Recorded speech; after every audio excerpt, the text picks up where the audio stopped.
Hi, this is Dr. Saxena, and we are going to talk on. I had already spoken about something like food allergies. That was one of the things which I always believe was something not really understood. We were trying to understand. We used to write down as doctors. We used to write down for food allergy tests and all that. And when we looked into something, the reports, and once the report comes, you compare with the reports what is the food allergens has got. It was something not matching. The patient has got some problem, and once we are talking about the patient has got some we are very sure this guy has problem with the egg allergy, or he has problem with the wheat allergy, or he has something problem with the corn, some coffee. But when we test this particular thing, when the reports do come to us, and we see everything is normal, and what the so sure about, then we tried then I started looking at what is the issue basically. And I had gone through a few of the things when I was working on this integrative medicine protocol, probably with autism, ADHD. There are a lot of people there are working on some areas, and we had a common thinking. We thought this reports are they? It doesn't appear correct, and so we started looking at what is the kind of thing. So whatever tests food allergies were done in India, they were all based on something like IgE and IgE. There are both different immunoglobulins, and we talk about high amounts of immunoglobulins, or immuno IgE or IgG. G based is different and Ig is different. So most of the labs, what they used to do is testing for IgE based this one. Then we had we had discussed with some of the things which functional medicine doctors, including Mercola and all that, and it was some years back we thought, no, this is something. This IgE food bay allergy test is a sham. It's eyewash. It doesn't give you any kind of thing. So we went for this IgG food allergy test, which measures the relative presence of IgG in the IgG antibodies to specific food proteins. The patient's serum is introduced to protein extracts from each of the different foods. If food specific binding occurs between the antigen protein and the patient's IgG serum antibodies, a symptomatic reaction to that food is possible. So then we talked about, when we said we worked on something like food elimination diet, and this can be established by based on the results of this test, and improvement of the symptoms were phenomenal. We can always monitor that. So what I felt was people having high levels of IgG antibodies to something like Candida have been found in patients who scored high. They have symptoms of yeast overgrowth, like sugar cravings, which can improve on antifungal therapy. This particular antibodies, IgM or IgA antibodies to Candida, we looked at that didn't correlate. It was only IgG antibodies which were correlating, and now we believe IgG antibodies to Candida, maybe due to the past infections or all. This is the important step in triggering the autoimmune diseases. So this is what exactly I've been talking. I've been working with a lot of autoimmune diseases and trying to figure out where is the catch, why they have so many food allergies with every autoimmune disease. What is exactly happening?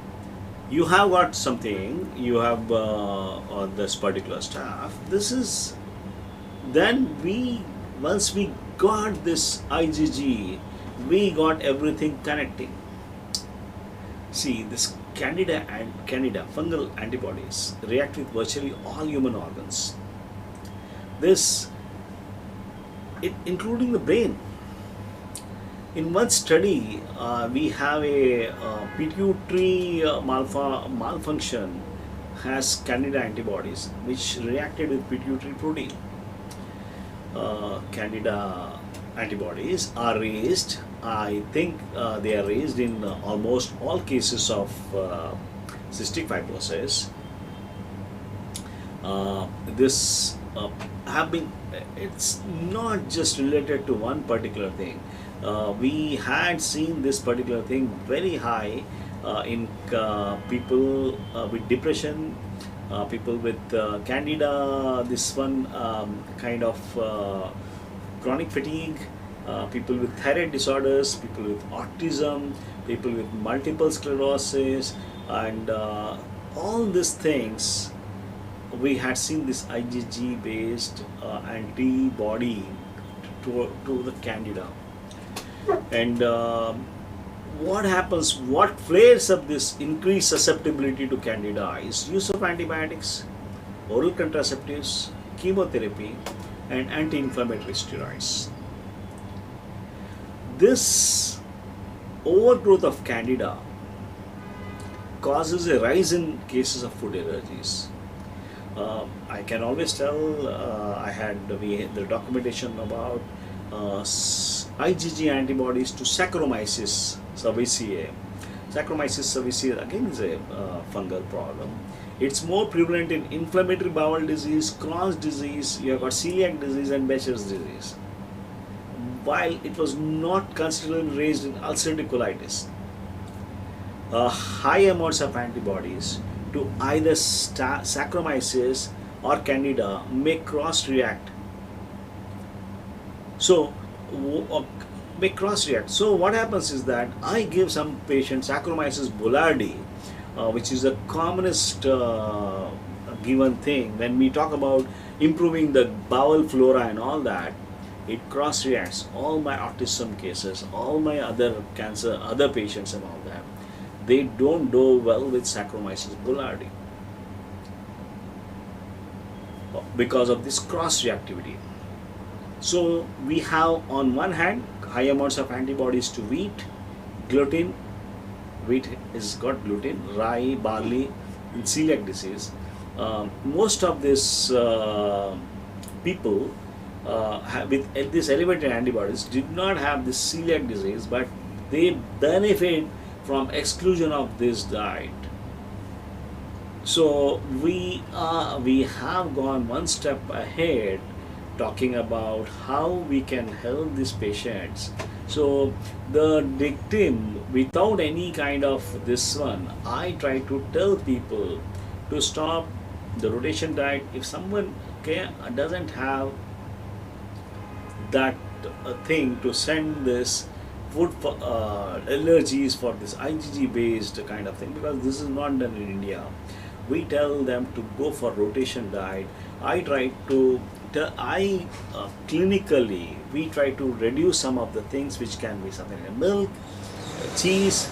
You have got, it includes goat milk or cow's milk. You have got cheese. You have got yogurts. Yogurt also sometimes causes a problem with these people. We have something like legumes, particularly soya bean and some green bean, some lentils. They have problems with that. I have seen most of the people have problems with something like apricot fruit. You have got something with coconut fruit, coconut. Sometimes people have problem with this watermelon also. And apart from that, people, when we talk about the grains, it is the most important thing is the gliadin. It's the wheat gluten which is the problem. And people do have problems with the rice also in some cases. Wheat is a common thing. Rice is also one of the things which are, some people are quite allergic. It was to serve for us. We went for a kind of toss because we thought rice is the most hypoallergenic food, but I think we were wrong. And next comes the meat. Egg white is the most allergenic food. I can always tell you, try to see if you can take egg yolk, it is fine, but white is the most allergenic food. People are having these issues, this autoimmune problems and all that, they are not supposed to take it.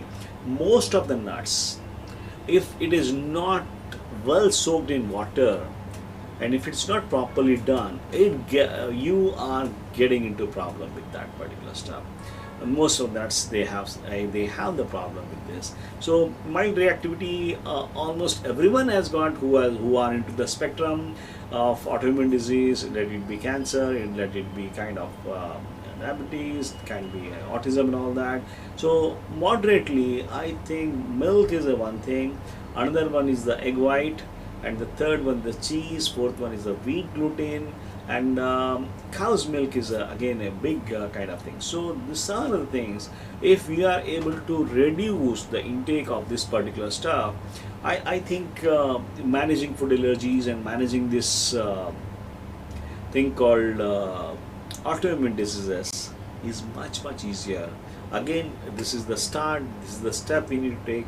I hope things have been slightly clear, but I as a kind of when I look into the patient, I'd like to see what is the blood group he has got, what is the kind of nails he has, or how bad is the nails, what is the condition of the dental thing, what is the skin turgor. Then only I try to suggest all these things. These are all the generalized things. So when we thought of allergies, we used to think of allergies, yeah, okay, this is a sudden reaction what we get. No, it is not. We are talking about delayed hypersensitivity reactions. Delayed hypersensitivity reactions sometimes takes some time. It doesn't appear immediately. We need to we start they appear 3 days after they get. Some people, they get symptoms like nasty bloating, they get some muscle aches, they get some things like very simple things. And what happens when it appears 3 days back or 4 days back, you don't have any kind of a inkling कि you are up to what. So try to read between the lines and start looking at what you are taking in your kitchen. And this is something very simple, and you really don't have to be kind of get into all that things. Start from a simple thing. Try to avoid wheat, try to avoid, if possible, milk. If you are having a chronic disease, try to avoid this simple sugar. Try to avoid this something like coffee. And you need to when we give this medical advice, we are more clear what exactly we are looking in this particular thing. But I can tell you, a lot of people, if you are wondering inflammatory bowel disease, Crohn's disease, ulcerative colitis, I can give you examples. People have done wonderfully by just changing the diet. It's something like specific carbohydrate diet.